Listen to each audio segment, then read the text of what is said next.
فجر کی سنت کے بارے میں، فجر کی سنت کے بارے میں دو تین باتیں ہیں۔ سب سے پہلی بات ہے اس کی اہمیت، وہ بہت زیادہ ہے، یعنی اتنی اہم ہے یہ سنت کہ صحیح حدیث میں یہ بات کہی گئی ہے کہ دنیا اور دنیا جہان کی تمام چیزوں سے بہتر ہے فجر کی سنت کا ثواب، بہت زیادہ ثواب ہے اس کو ادا کرنے کا۔ اسی بات کو بتانے کے لیے دوسرا طریقہ اختیار کیا گیا، حدیث میں یہ بتایا گیا ہے کہ اگر آپ کو گھوڑے روند سکتے ہو، اس کا ڈر ہو، تب بھی آپ سنت پڑھیں، فجر کی چھوڑے نہیں سنت۔ تو دونوں کو ملا کر کے فجر کی سنت کی اہمیت معلوم ہوتی ہے۔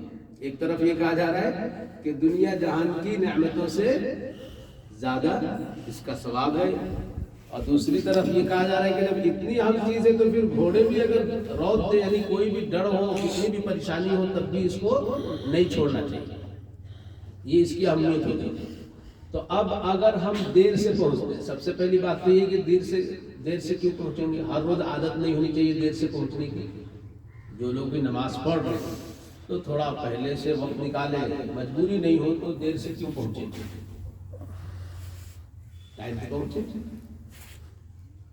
یہ ہلکی سنت ہے، قل یا ایھا الکافرون پڑھ لیں ایک رکعت میں، دوسرے میں قل هو اللہ پڑھ لیں، یا اور جو بھی آپ انا اعطینٰ پڑھ لیں، جو بھی ہلکی سے ہلکی سورت پڑھ سکتے ہیں، مستحب وہ بتایا گیا ہے۔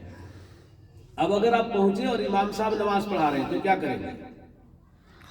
تو اب یہ کہا گیا ہے کہ جب تک آپ کو یہ امید ہو کہ امام صاحب کو دوسری رکعت میں التحیات میں پالوں گا، پہلی رکعت بھی نکل گئی ہے، دوسری رکعت کی قرات بھی نکل گئی ہے، امام صاحب رکوع میں ہے، اس سے بھی اور آگے التحیات میں امام صاحب آپ کو مل سکتے ہیں، اتنے کی آپ کو امید ہو تب تک آپ سنت پڑھ لیجیے، نہیں چھوڑیے۔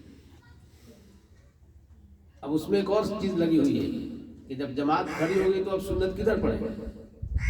تو اس کے بارے میں یہ بتایا گیا ہے کہ جتنا دور ہو سکے آپ پڑھیے، جماعت کی جگہ سے جتنا دور ہو سکے پڑھیے، صحن میں پڑھیے، یہاں تک کہ وضو خانہ کا تذکرہ کیا گیا ہے کہ وضو خانے کی طرف پڑھ لیجیے۔ وضو خانے کا مطلب یہ ہوگا کہ اس طرف، یہ نہیں کہ وضو خانے کے اوپر ہی، وہاں تو ناک کی گندگی اور وہ ساری چیزیں ہوتی ہیں۔ تو جتنا آپ دور ہو کر پڑھیں گے اسی قدر بہتر ہوگا، اور جماعت کی جگہ سے جس قدر آپ قریب ہوں گے اتنی ہی وہ غلط ہوگا، اور وہ اپنے ثواب کو کم کرے گا یا گناہ ہوگا۔ اب ایک صاحب پہلے بھی نہیں پڑھ سکے اور ایک دم بعد میں پہنچے امام صاحب، اب تحیات میں ان کو اب ملنا ہے، ورنہ وہ نمازی چھوٹ جائے گی، جماعت نہیں ملے گی۔ اب تو اب جب نماز ہو گئی تو پھر کب پڑھ سکتے ہیں؟